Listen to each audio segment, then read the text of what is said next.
आइए आज आपके ज्योग्राफी का 5वां चैप्टर ह्यूमन रिसोर्सेस शुरू करते हैं। मानव संसाधन को सर्वोच्च संसाधन माना जाता है। ऐसा इसलिए है क्योंकि स्वस्थ, शिक्षित और प्रेरित लोग अपनी आवश्यकताओं के अनुसार संसाधन विकसित करते हैं।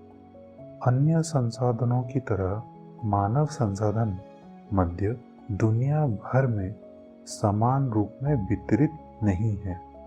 वे अपने शिक्षा के स्तर, उम्र और लिंग में भिन्न है।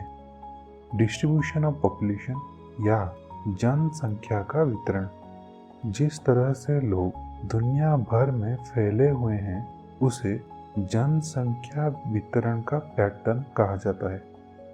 दुनिया के 90% से अधिक आबादी पृथ्वी की सतह के लगभग 30% हिस्से पर रहती है, जिसके परिणाम स्वरूप जनसंख्या का वितरण बेहद असमान है।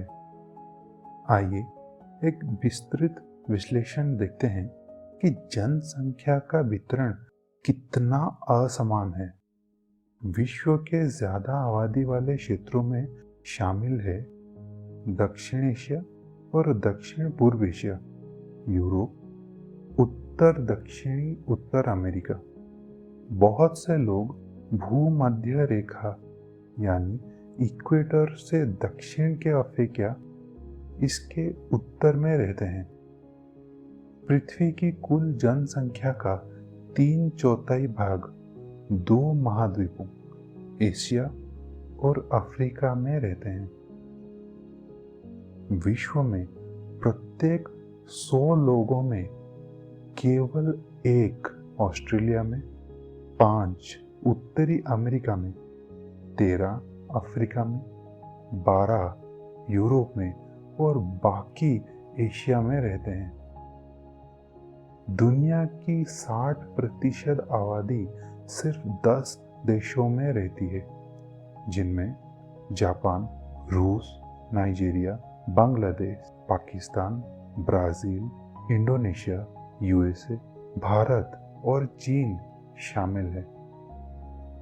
डेंसिटी ऑफ पॉपुलेशन या जनसंख्या का घनत्व।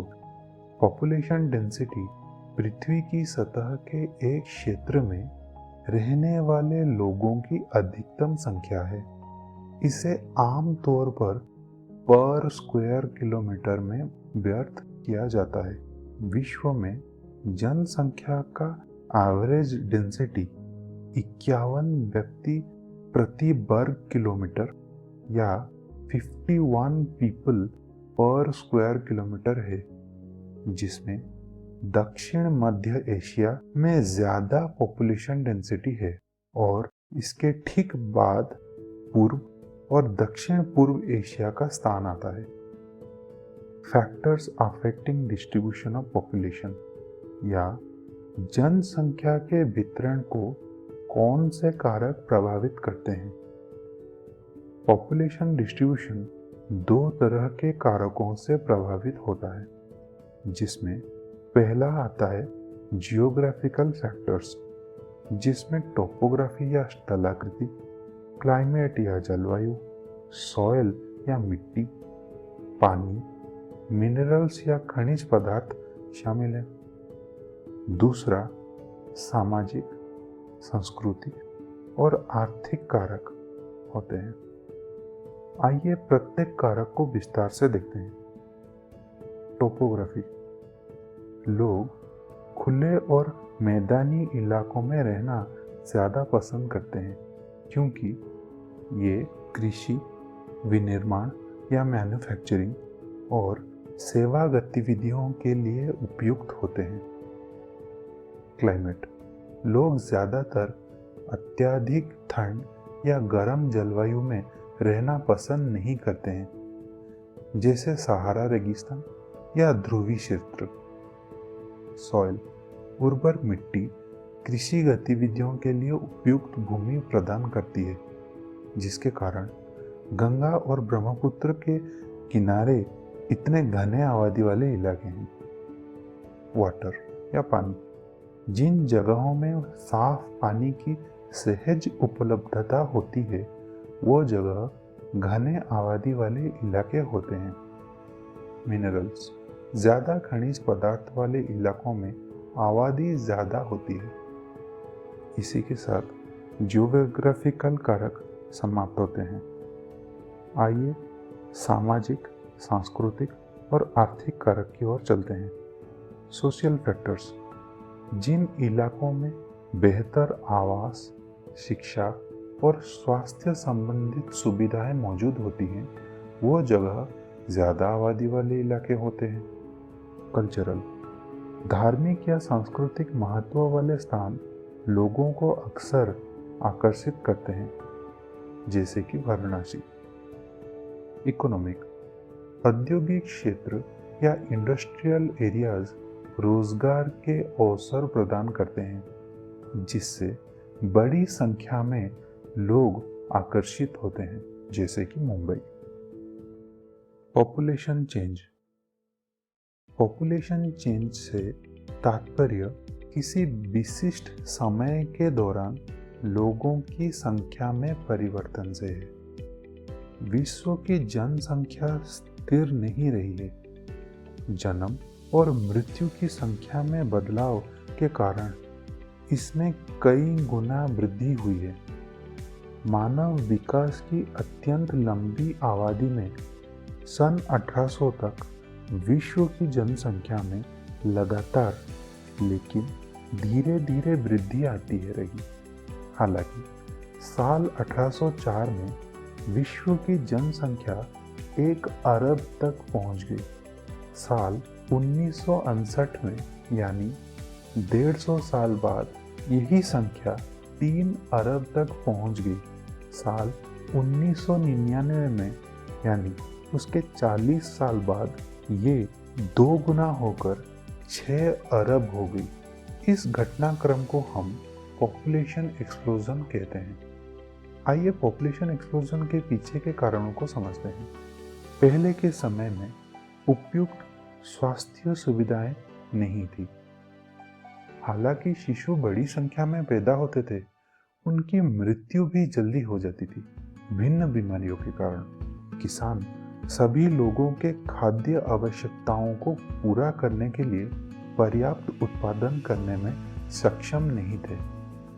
लेकिन समय के साथ बेहतर खाद्य आपूर्ति और दवाइयाँ उपलब्ध हुई, जिससे डेथ रेट कम होने लगी, जबकि बर्थ रेट ऊंची बनी रही।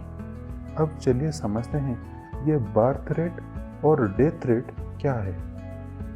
बर्थ रेट से तात्पर्य प्रति 1000 लोगों में जीवित जन्मों या लाइव बर्थ की संख्या से है।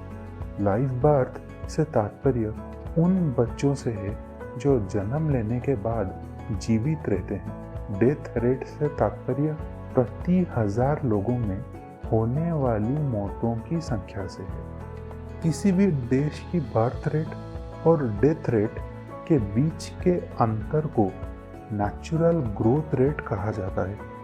अगर बर्थ रेट या जन्मों की कुल संख्या डेथ रेट या मृत्यु की कुल संख्या से ज़्यादा है तो जाहिर सी बात है कि आबादी बढ़ेगी, और कम है तो आबादी घटेगी। और अगर दोनों बराबर है यानी जितने जन्म हुए हैं उतने ही मौतें हुई हैं तो आबादी उतनी ही रहेगी। हालांकि अन्य तरीके भी हैं जिनसे जनसंख्या में वृद्धि या कमी हो सकती है, जैसे कि माइग्रेशन। माइग्रेशन से तात्पर्य किसी क्षेत्र के अंदर और बाहर लोगों की आवाजाही से है। लोग किसी देश के भीतर या देशों के भीतर भी स्थानांतरित हो सकते हैं। इमिग्रेंट्स उन लोगों का कहा जाता है जो देश छोड़ देते हैं, और इमिग्रेंट्स उन्हें कहा जाता है जो देश में आते हैं। आमतौर पर लोग बेहतर रोजगार की अवसरों की तलाश में कम विकसित देशों से अधिक विकसित देशों की ओर पलायन करते हैं। Pattern of population change. जैसे कि हमने पहले भी समझा था, जनसंख्या वृद्धि के दर भिन्न भिन्न होते हैं। हालांकि विश्व की कुल जनसंख्या बढ़ रही है, सभी देश इस वृद्धि को अनुभव नहीं कर रहे हैं। कुछ देशों में जैसे कि केन्या, बर्थ रेट और डेथ रेट दोनों अधिक है। हालांकि स्वास्थ्य देखभाल सुविधाओं में सुधार के साथ साथ डेथ रेट में भी गिरावट आई है, जिससे ग्रोथ रेट बढ़ गई है। यूनाइटेड किंगडम जैसे देशों में बर्थ और डेथ रेट दोनों कम ही हैं। पॉपुलेशन कंपोजिशन, किसी देश के आर्थिक विकास का उस देश के जनसंख्या से कोई संबंध नहीं है। आइए एक उदाहरण देखते हैं। जैसे कि हमने पहले भी देखा था, बांग्लादेश और जापान दोनों ही बड़ी जनसंख्या वाले देश हैं। हालांकि जापान बांग्लादेश से ज़्यादा विकसित है। लोगों के उम्र, लिंग, लिटरेसी या साक्षरता स्तर, स्वास्थ्य स्थिति, व्यवसाय और आय स्तर में बहुत भिन्नता होती है। लोगों के इन भिन्नताओं और विशेषताओं को समझना आवश्यक है। पॉपुलेशन कंपोजिशन से तात्पर्य जनसंख्या के संरचना या स्ट्रक्चर से है। विस्तार में समझाया जाए तो इसे हमें ये जानने में मदद मिलती है कि वहाँ कितने पुरुष और महिला हैं, ये किस आयु वर्ग या एज ग्रुप के हैं, ये कितने शिक्षित हैं, उनके व्यवसाय, आय स्तर और स्वास्थ्य स्थिति क्या है। पॉपुलेशन कंपोजिशन को समझने के विभिन्न तरीकों में एक है पॉपुलेशन पिरामिड। पॉपुलेशन पिरामिड हमें ये दर्शाता है कि कुल जनसंख्या के हर आयु वर्ग या एज ग्रुप में कितने पुरुष और कितने महिला शामिल हैं।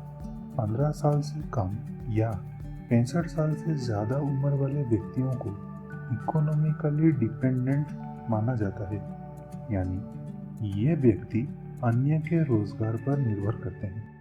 अन्य व्यक्ति जिनकी उम्र 15 से 65 साल के बीच है, उन्हें इकोनॉमिकली एक्टिव माना जाता है, क्योंकि ये खुद रोजगार करते हैं और अन्य पर निर्भर नहीं करते हैं। पॉपुलेशन पिरामिड बर्थ रेट और डेथ रेट समझने में कैसे मदद करता है।